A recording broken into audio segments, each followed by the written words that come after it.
Speaking of Jags, we're out in Batesville for the first round of the playoffs, where your third-seeded Madison Central Jaguars are set to take on the South Panola Tigers. Your Jaguars finished out their campaign on the right note, ending their season with a 3-game win streak. However, tonight's opponents have had a fantastic season as well, boasting an 8-2 record. We'll see if your Jags can make it to round 2 of the playoffs and make it one step closer to championship rings. The Tigers won the coin toss and elected to defer, sending your Jaguar offense out to start the game. In the first few plays, MC appeared to be gaining momentum, but it was quickly halted after an intercepted pass at the 26-yard line. From there, South Panola found their stride, scoring only a couple minutes later off a 14-yard touchdown pass. MC's offense took the field again, slowly but surely moving the ball down the field and getting into Tiger territory with a minute left in the first quarter. But this drive also ended in peril, as another hurtful interception was thrown, this time at the 5-yard line. The game slowed down after that, until your Jags closed the gap right before halftime. After a lengthy drive that took up the majority of the second quarter, Connor Brown was able to cap everything off by leaping into the end zone from 2 yards out and tying the game up at 7. But that score didn't stop the game from staying competitive, as South Panola scored once more before halftime. With less than a minute to go before the break, the Tigers broke off a 33-yard run and took it to the house.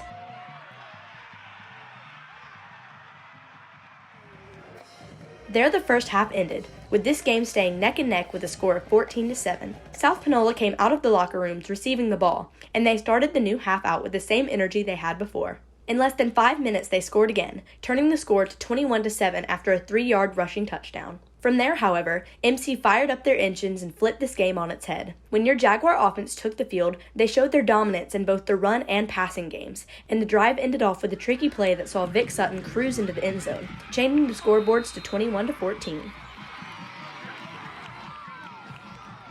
In the ensuing kickoff, Max Zuluaga got your Jags the ball right back as MC successfully regained possession after collecting an onside kick. It took no time for Vic Sutton to find the end zone for another score, as he tied up the game at 21 apiece after running into the end zone from 5 yards away. South Panola botched the ensuing kickoff return, and MC's defense took full advantage, forcing a safety and gaining their first lead of the game, with the scoreboard showing a 23-21 score. In the fourth quarter, your Jags added more fuel to the fire. About 5 minutes in, DeAndre Pullen scored a 27-yard touchdown that put the nail in the coffin, changing the score to 30-21, where it would remain static until the end of the game. After a sluggish start, your Jags offense came alive in the second half, and offensive coordinator Dusty Finley explained how his message of staying perseverant led to their comeback. The biggest thing I've preached from last week Oxford throughout this week is don't blink. Don't blink at adversity. When we're down, just don't blink. And they didn't do that tonight. We were down again just like we were last week. We were down several times. We got hit in the face several times. Adversity came, and we didn't blink. We kept fighting. And that's what allowed us to be able to come out in the end. Defensive lineman Ephraim Lake had a phenomenal outing, and he explained what his approach was that helped him make big plays out on the field.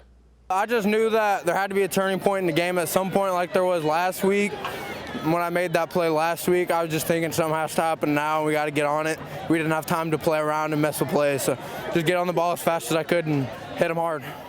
So that's your final. Your Jags bounced back in the second half, bringing the score to 30-21 to end out a game that's sure to be a classic. Next week, we'll be against Tupelo in Tupelo. This has been Annalise Kirk with JNN.